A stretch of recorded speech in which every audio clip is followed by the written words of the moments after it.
యాదాద్రి భువనగిరి జిల్లా యాదగిరిగుట్ట పట్టణంలో ఎంపీ అరవింద్ సమావేశం నిర్వహించారు. భారతదేశ చరిత్రలో వరుసగా అత్యధిక కాలం ఎన్నికైన ప్రధానమంత్రిగా సరికొత్త రికార్డు సృష్టించిన తొలి ప్రధాని మోదీకి దేశ ప్రధానిగా 100 ఏళ్లు ఆయురారోగ్యాలతో ఉండాలని శ్రీ లక్ష్మీనరసింహస్వామి దేవాలయంలో అర్చనలు ప్రత్యేక పూజలు నిర్వహించారు.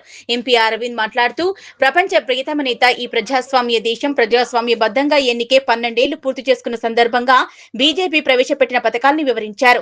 వచ్చే ఎన్నికల్లో తెలంగాణలో కూడా ప్రభుత్వం ఏర్పాటు చేస్తామని ధీమా వ్యక్తం చేశారు.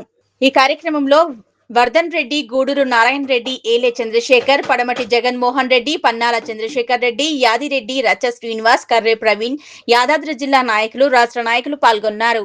Democratically elected continuously 12 years Modi గారు పూర్తి చేసుకున్న సందర్భంగా పార్టీ అనేక కార్యక్రమాలు చేపడతా ఉంది.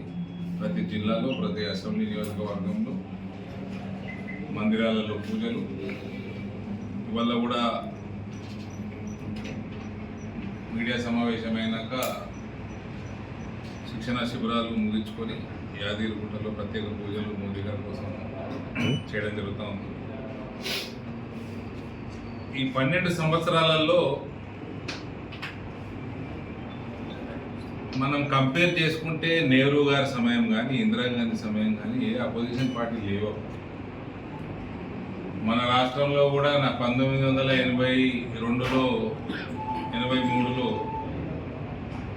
ఎన్టీఆర్ గారు తెలుగుదేశం పార్టీ పెట్టే వరకు సిగ్నిఫికెంట్ పార్టీలు ఏం లేవు. మొనోపొలీ ఉండే పాలిటిక్స్ కాంగ్రెస్. ఇవాళ అనేక పార్టీలు, కవిత కూడా పార్టీ పెట్టి అనేక పార్టీలు, కోయిలేషన్ గవర్నమెంట్లు, ఎవరు బుద్ధి పుడితే అప్పుడు పార్టీ పెట్టుకోవటము. ఇటువంటి సమయంలో 140 కోట్ల ప్రజాస్వామ్యంలో ఒక domination Bharatiya Janata party dominate చేస్తూ ఒక నాయకుడు భారతదేశాన్ని విశ్వగురువుగా నిలబెట్టిస్తున్న సమయంలో ఆ టైంకి ఈ టైంకి కంపారిజన్ లేదు. ఒక చాయ్వాలా కడుపున పుట్టి తండ్రికి ఛాయ్ అమ్మటంలో అసిస్ట్ చేసుకుంటూ రైల్వే ప్లాట్ఫామ్ల మీద అక్కడి నుంచి మొదలుపెట్టి ఇవాళ 12 ఇయర్స్, ఇంకా 3 సంవత్సరాల గ్యారెంటీ. 2029లో ఆయన పేరు మీద మళ్ళీ ఇంకో ఎలక్షన్ గెలవడం గ్యారెంటీ. ఈ గ్యారెంటీ మీరంతా మోడీకి గ్యారెంటీని ఉంటుంది. భువనగిరిలో ఏడీకి guarantee. 2029 also under the leadership of Narendra Modi, 4th time NDA is going to form the government, central government. కాబట్టి నరేంద్ర మోడీ గారు దీర్ఘాయుషుకి, మంచి ఆయనకి ఆయురారోగ్యాలు కల్పించాలని ఇవాళ లక్ష్మీ నరసింహస్వామిని కూడా వేడుకోబోతా ఉన్నాం. భారతీయ జనతా పార్టీ శ్రేణులు అందరూ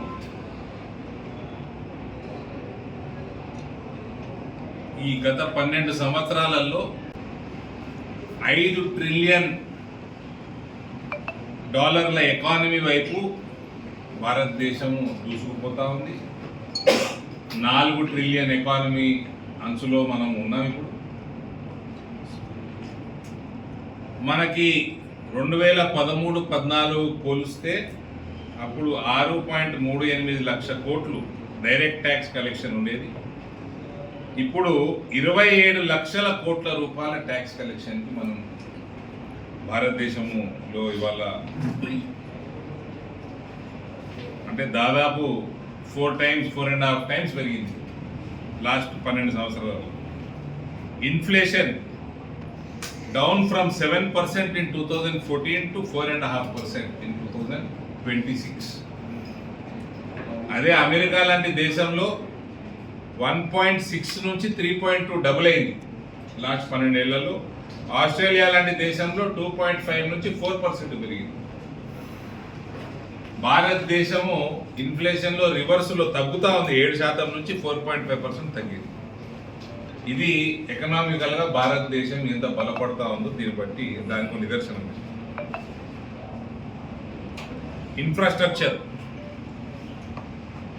ఇన్ఫ్రాస్ట్రక్చర్ పైన భారత ప్రభుత్వం 2 లక్షల కోట్లు స్పెండ్ చేసేది మోదీ గారు వచ్చినప్పుడు. ఇప్పుడు 12.2 లక్షల కోట్ల రూపాయలు మనం ఖర్చు పెట్టుకుంటా ఉన్నాం. హైవే కన్స్ట్రక్షన్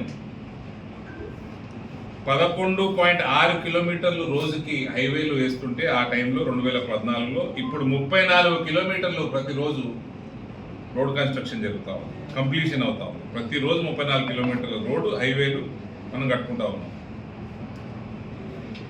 గ్రామీణ ప్రాంతాలలో 8 లక్షల కిలోమీటర్ల రోడ్లు ఉంటే 4 లక్షల కిలోమీటర్లు 1947 మనకి ఇండిపెండెన్స్ వచ్చినప్పటి నుంచి 2014 దాకా 4 లక్షలు ఉంటే ఈ 12 ఏళ్లలో మనం 4 లక్షల కిలోమీటర్లు పెంచుకున్నాం.